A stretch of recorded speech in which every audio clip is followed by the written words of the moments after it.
एक भोजन प्रेमी व्यक्ति थे। मैंने उनका जन्म सिद्ध अधिकार था भोजन करना। घर में भोजन करने बैठ जाए, खाए तो बंदे न करे, घर वाले इशारा करे, थाली पटके वो सिर नीचे करके शुरू है तो उठने का नाम न ले। जब कोई आवे रोटी लेकर तो बोले दाने दाने पर लिखा है खाने वाले का नाम। तो रोटी वाला बोले तुम्हारे लिए दाना दाना नहीं है, बोला करो बोरी बोरी पर लिखा है खाने वाले का नाम। तुम दाना भर खाते हो? इतना खाता था। घर वाले परेशान हो गए और उसे धक्का मार के बाहर निकाल दिया। अब बेचारा गया, अब करे तो करे क्या, भोजन बिना मर जाएगा। जाते जाते देखा एक आश्रम के द्वार पर एक मोटे साधु बाबा बैठे। वो देखा तो बोला इतने मोटे यानी बहुत खाते होंगे, इतना भोजन तो मिल ही रहा होगा इनको। तो गया, प्रणाम करके बोला महात्मा जी आपके इस दिव्य सेहत का राज क्या है? क्या राज है इस स्वरूप का? बोले भीतर ना खूब चकाचक मिलता है, कोई गिनने वाला भी नहीं है, कितना खा लो। तो बोला स्वामी जी भीतर एंट्री कैसे होगी मेरी, मैं भी भीतर जाना चाहता हूँ। तो बोले उसके लिए तुमको चेला बनना पड़ेगा। अब बोला काम कुछ काम नहीं है, गुरु जी ऐसा माला देंगे, माला पकड़ के दिन भर राम राम जपना है। अब बेरा पर जाओ, थाली लेकर जितना पाना है उतना पाओ। बोला बस बस ऐसा ही जगह मैं ढूंढ रहा था, हमको तुरंत चेला बनवाइए, भोजन का टाइम हो गया है। उसको लेकर गए महात्मा जी। गुरु जी बैठे थे, बोले आओ आओ, कान में मंत्र दिए, माला झोला पकड़ाए। बोला माला बाद में जपूंगा गुरु जी, पहले भोजन का टाइम हो गया, भोजन पालू, जाओ पालू। अब लगा भोजन करने, यहाँ ना कोई रोटी गिनने वाला, ना कोई देखने वाला, ना कोई टोकने वाला, खूब आनंद से भोजन करे पड़ा रहे।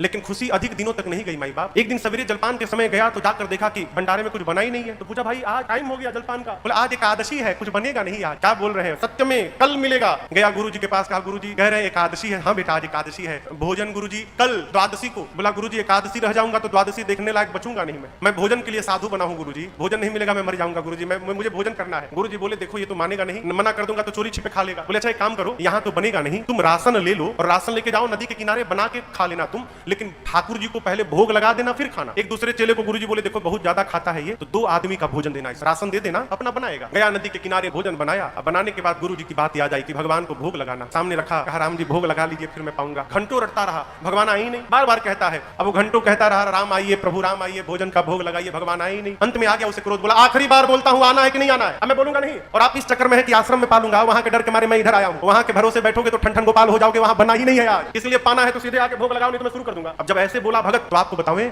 उसके सामने भगवान साक्षात प्रकट हो गए। लेकिन आप तो खुशी में ताली बजा दी, वो खुश नहीं भया, वो दुखी हो गया। क्यों? बुलाया था राम जी को, आ गए सीताराम जी, 2 लोग आ गए। अब वो देखा 2 आदमी का भोजन है, 2 यही आ गए तो हमारे लिए क्या बचेगा। बोला आप 2 लोग आ गए। राम जी बोले हम दोनों साथ में ही रहते हैं। गुरु जी तो नहीं बताए थे, बोले थे राम जी को भोग लगाना, अच्छा आए है तो पा लीजिए। मैया और भगवान पाए, थोड़ा सा उसके लिए छोड़ दिए, बेचारा आधा पेट पाया। बोला ये बताइए अगली एकादशी को भी आप 2 ही लोग आएंगे ना?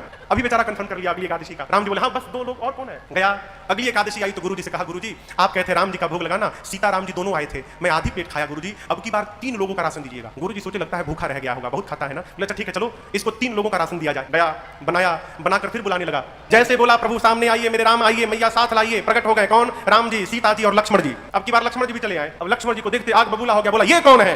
लक्ष्मण जी बोले प्रभु कहां लेके चले आए, इतनी आदर से बोल रहा है मुझे मेरे बारे में।